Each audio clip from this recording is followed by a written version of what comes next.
లెక్కల్లో చూపని నల్లధనం బయటపెట్టని వారిపై కేంద్రం కన్నెర చేసేందుకు సిద్ధమైంది. ఆదాయపు పన్ను శాఖకు 1.5 ఏళ్లుగా అనేక మంది గుర్తు తెలియని వ్యక్తుల నుంచి నల్ల కుబేరులపై ఫిర్యాదులు అందుతున్నాయి.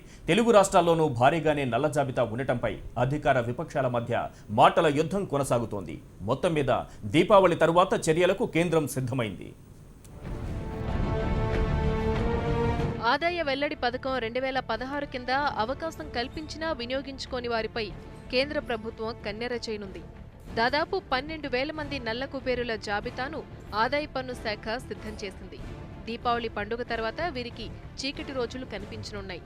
పన్ను ఎగవేతదారుల్లో సుమారు 2,000 మంది ఆస్తిపాస్తులపై తిరుగులేని సాక్ష్యాధారాలను ఐటీ శాఖ 1.5 ఏళ్లలో సేకరించింది. నవంబర్ 1వ తేదీ నుంచి వీరిపై తగిన చర్యలకు శ్రీకారం చుట్టనుంది కేంద్రం. వచ్చే ఏడాది జనవరి మాసాంతానికి పూర్తవుతోంది. ఈ మొత్తం ప్రక్రియను ప్రధానమంత్రి కార్యాలయం పర్యవేక్షిస్తుంది. విదేశాల్లో వ్యాపారాలు విస్తరించిన పారిశ్రామికవేత్తలు పన్నుల్ని ఎగవేస్తున్న తీరును ఐటీ వర్గాలు గుర్తించాయి. విదేశీ మార్గద్రవ్య లావాదేవీలకు సంబంధించిన సమాచారాన్ని ఆర్బీఐ వర్గాలు, నిఘా వర్గాలకు సమాచారం ఇచ్చారు. ఆంధ్రప్రదేశ్, తెలంగాణ, మహారాష్ట్ర, యూపీ, జార్ఖండ్, పంజాబ్ తదితర రాష్ట్రాల నుంచి పన్ను ఎగవేతదారులపై సమాచారం అందింది. భారతీయులు విదేశాల్లో పోగేసిన నల్లధనం దాదాపు 45 లక్షల కోట్లు ఉంటుందని ఆర్థిక శాఖ లెక్క కడుతోంది.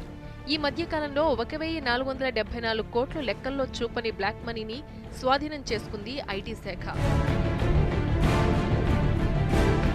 మరోపక్క నల్లధన కుబేరుల జాబితాపై చంద్రబాబు రాసిన లేఖపై జగన్ సైతం కౌంటర్ అటాక్ చేశారు.